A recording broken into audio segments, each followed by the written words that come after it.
Exactly 12 months ago, Rishi Sunak was preparing to be a good loser. Even though he'd been thumped by Liz Truss over the summer in the Conservative Party leadership contest, the day before the result was confirmed, he was in our studio still calmly trying to make his case. It was her almost immediate implosion that rapidly gave him the chance to move into number 10. Mr. Sunak achieved his first task, to bring calm after a few crazy weeks. But after nearly a year in his second job, to restore the Tory party's standing with the public is miles out of reach. One survey this week even recorded his worst ever personal ratings. So as the new political season starts, I've been asking ministers and senior Conservatives what the chances are that the Prime Minister can avoid being more than a good loser when it comes to the general election next year.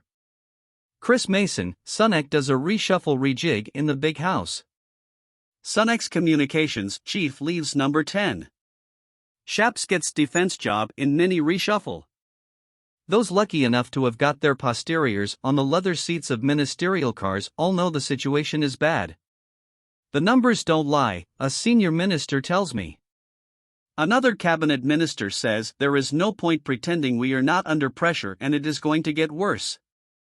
Another member of the government suggests the chances of turning the situation round are minuscule. The path was always narrow, now it is looking vanishingly narrow.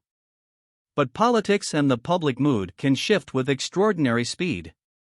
Another member of the cabinet reckons it is just far too early to call time and they have not given up all hope. Another minister believes that while voters are cross with them, they want us to be seen to be on their side, with plenty of minds to be made up. But the Conservatives have been in the doldrums for a long time. Ministers know they are soaking up a sense that many of the public are profoundly fed up. One of the cabinet ministers I spoke to admits, the public is bored with us and frustrated that things have been announced that haven't been delivered. The sight of queues at airports, more rail and doctor strikes, and this week children not being able to go back to school because of the risk of buildings collapsing all contribute to a tangible sense among many voters that lots about our country just does not really work.